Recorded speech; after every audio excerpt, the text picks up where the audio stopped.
what if there was a way?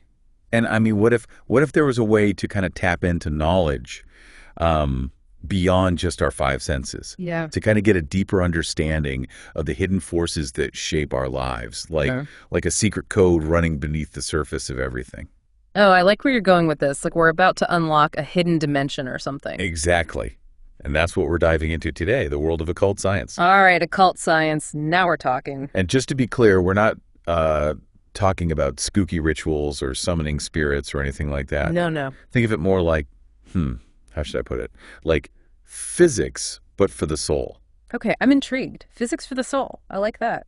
So where do we even begin with something like that? Well, our guide for this deep dive is this really fascinating book from the early 1900s called An Outline of Occult Science. Early 1900s, huh? So it's like a snapshot of how people back then tried to understand these big questions, right? Exactly. It's like a time capsule of ideas. And what I found so interesting is that occult science, it's not about just blindly believing in the supernatural. Okay, so what is it then? It's about asking questions and then, and this is key, using inner development, almost like mental training, to unlock our own potential to perceive these deeper layers of reality. So you're saying we all have this hidden potential within us to see, to experience more than we normally do. Think of it like using a microscope to see the world of cells and microbes, things we can't see with just our eyes.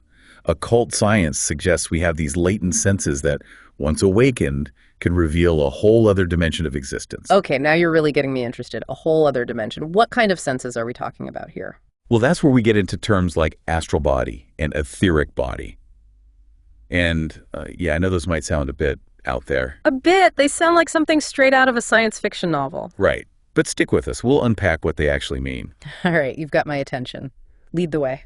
What's important to remember is that this deep dive is about exploring the ideas presented in this text, in this book, and seeing how they resonate with you, the listener. So we're not saying this is the be-all and end-all. It's more about opening up some new ways of thinking about ourselves and the world around us. Exactly. And one of the most intriguing things this book tackles is the big stuff, life, death, and what might lie beyond. It challenges that whole idea that these transitions are the end. Instead, it suggests they're more like falling asleep and waking up. Interesting. So it's not just a hard stop, but a transition to something else. Right. And just like, how sleep isn't a total blank, this time between lives, according to this text, it's incredibly active. It's a period of processing all of our experiences, working through, like, our soul's to-do list. The soul's to-do list. And even influencing the future. Wow. So even when we're not physically present on Earth, we're still part of something larger, still playing a role. That's a pretty mind-blowing concept. Right. And it ties into this idea of reincarnation, that we've lived multiple lives, and each one shapes who we are today. Okay, so have you ever felt inexplicably drawn to a certain time period or a specific culture, or even just like a random skill? Could that be like a whisper from a past life? Maybe. And the text suggests our dreams even offer us glimpses into these hidden realities. Dreams, huh? You mean they're not just random firings of neurons while we sleep? Right. This text frames them as symbolic representations of our inner world. Fascinating. So that's why some people keep dream journals, to try and decipher those symbols. Exactly. By paying attention to those symbols and recurring themes, you might start to kind of decode messages from your subconscious, and maybe even gain some insights into your waking life. I like it. So we're not just one me, but multiple layers built upon each other. It's like, I'm a cake.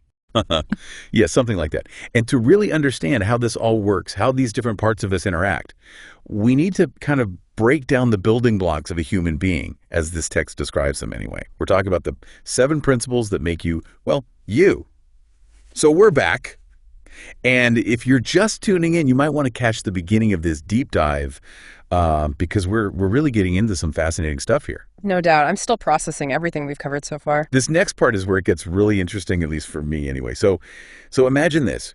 You're not just one you, but this like multi-layered being, each layer with its own unique purpose. Okay, yeah, I'm with you, like a cosmic onion. Exactly. But instead of making you cry, hopefully these layers, they all kind of work together like a well-oiled machine. Right, I like the analogy. So what are these layers, these principles that make us who we are? Well, the book lays out 7 of them. 7? 7, wow. And we're going to unpack all 7. We are. We're going to try to at least Don't worry, we'll take it one step at a time. And we'll start with the most familiar part of ourselves, the one we interact with every day, the physical body. Makes sense. That's the tangible, concrete part of us, right? Right, the one that, enjoys that morning cup of coffee or feels the sun on their skin. And craves chocolate way too much. Definitely. But beneath the surface of that physical form, we've got what's called the etheric body. Some people refer to it as the energy body. Energy body, huh? Okay, I've heard that term thrown around, but what does it actually even mean? It's kind of like this invisible force that animates and sustains our physical selves, like a blueprint, an energetic blueprint almost. So it's not physical like our bodies, but it's still very real. Exactly. Think about it this way. Have you ever pulled an all-nighter? Oh, tell me about it. Deadlines, right. And you wake up and you're completely drained, even if you weren't physically exerting yourself. Oh yeah, you feel it in your bones, like you ran a marathon. Right. That's your etheric body telling you it needs a recharge, that it needs some energy. So how do we recharge that etheric battery, so to speak? Well, the text suggests practices like spending time in nature or meditation can help replenish that vital energy. Okay, I can get behind that. Nature and meditation, always good for what ails you. And get this, it's not just humans who have this etheric energy. Plants, animals, they possess it too, according to this text. It's what allows them to grow and thrive. Okay, that's pretty cool. So we're all connected by this unseen energy. Exactly. We're all part of this web of life. Now, moving on, let's talk about the part of us that feels things deeply, the astral body. Okay, the astral body, that's the realm of emotions, Yeah. right? And dreams, all those weird and wonderful dreamscapes we find ourselves in. Right. Remember how we talked about dreams being like messages from our subconscious?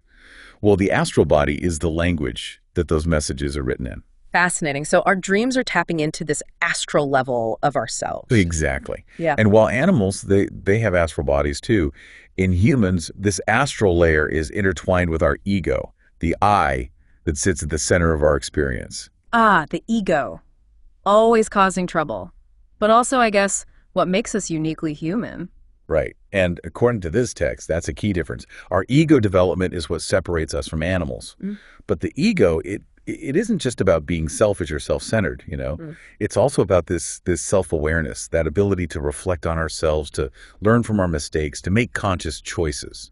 Right, so the ego is like this double-edged sword. It can be a source of suffering, but also a tool for growth. Exactly. It's all about finding that balance. So we've got this physical body, grounded here in the material world. It's fueled by the etheric body's energy, guided by the desires and emotions of the astral body. And then at the helm, we have the ego, trying to make sense of it all, steering the ship. Wow, it's a lot to manage. No wonder we feel so tired sometimes. Right. And here's where it gets even more wild. The text suggests there are 3 even higher principles within us. They're called the spirit self, the life spirit, and the spirit man. Okay, now we're getting to the really advanced stuff. What are those? Well, according to the text, these higher principles, they're not as developed in most people, but they represent our potential for an even deeper connection to something bigger than ourselves, something beyond our everyday experience. So like a higher level of consciousness, almost. Exactly. Think of these higher principles like seeds of potential just waiting for the right conditions to sprout and grow. They represent our capacity for wisdom, for compassion, for a deeper understanding of our place in the universe. So last time we were talking about these stages of Earth's evolution, and here's the real head scratcher for me, it sounds like this whole evolution thing, it's not over yet, is it? Not even close. In fact, that's one of the most exciting aspects of this whole occult science thing. The way this text describes it, humanity's still very much a work in progress, Like we're on the verge of developing even higher senses and faculties, unlocking a whole new stage of consciousness that's, it's beyond anything we can really even imagine right now. It's kind of mind-blowing when Right. you think about it. Like, we're not just these fixed, finished beings. There's this whole other level of potential just waiting to be tapped into, right? Exactly. And that's what I find so inspiring about this whole perspective, It's both exciting and, I'll be honest, a little daunting at the same time. It makes you realize we're part of something so much bigger than ourselves. Absolutely. But let's bring it back down to earth for a moment, so to speak. We've covered so much ground here, but I know what our listeners are thinking. What does all this ancient wisdom, what does it really mean for us, like in our day-to-day lives? That's the million-dollar question, right? And Honestly, it's something we should all be asking ourselves constantly. See, occult science, it's not just about these like heady theories or escaping reality. It's about understanding the forces that are at work within us and around us right now, like in this very moment, and then using that knowledge to, to actually live more consciously, more intentionally. So it's not just about acquiring knowledge for the sake of it. It's about applying it to make our lives better, Right. to make better choices. 100%. And the cool thing is, this book, this text, it actually offers some really practical takeaways. Remember earlier when we were talking about dreams? Yeah, the whole idea of dreams as messages from the subconscious. Exactly. Start paying closer attention to those nighttime adventures. Keep that dream journal by your bed and, jot down those vivid symbols, those recurring themes. You never know what you might uncover. You might even be surprised by the insights you start to have about your waking life. Exactly. And, another takeaway, one that really resonates with me is cultivate self-knowledge. Like really get to know all the different parts of yourself, the good, the bad, the downright quirky. Because remember that whole idea about the guardian of the threshold, that symbolic representation of all our inner obstacles? Well, getting to know those weaknesses, those shadow sides of ourselves, that's how we can begin to confront that guardian head on, It's like that old saying, the unexamined life is not worth living. Right. And, self-knowledge, it goes hand in hand with this next takeaway, practicing mental discipline. Just imagine, what if you had the ability to actually choose your responses to things, to not get so swept away by every little emotion or intrusive thought? It'd be life-changing. Right. It's about becoming the captain of your own mental ship, steering your course with intention rather than just being tossed around by the waves. That's a great analogy. Taking control of our inner world so we can better navigate the outer world. Couldn't have said it better myself. Mm-hmm. And that brings us to, I think, one final thought-provoking idea from this text. It's this: true spiritual development, genuine growth, it's not passive. It requires active effort on our part. It means making a conscious choice to awaken those hidden potentials within us, to align ourselves with those higher principles we talked about earlier. So it's not enough to just, read about this stuff. We have to actually put in the work. Exactly. This deep dive, it's given us a glimpse into the incredible world of occult science, but it's really just the beginning, Now it's up to each of us to take this knowledge, to see what resonates with us, and most importantly, to never stop asking questions. Experiment, explore, and see where this journey of self-discovery takes you. Well said. And on that note, I want to thank you so much for joining me on this incredible journey into the world of occult science. I hope you found it as fascinating and thought-provoking as I did. Thanks for having me. It's been a blast. And to our listeners, until next time, keep exploring and keep diving deep.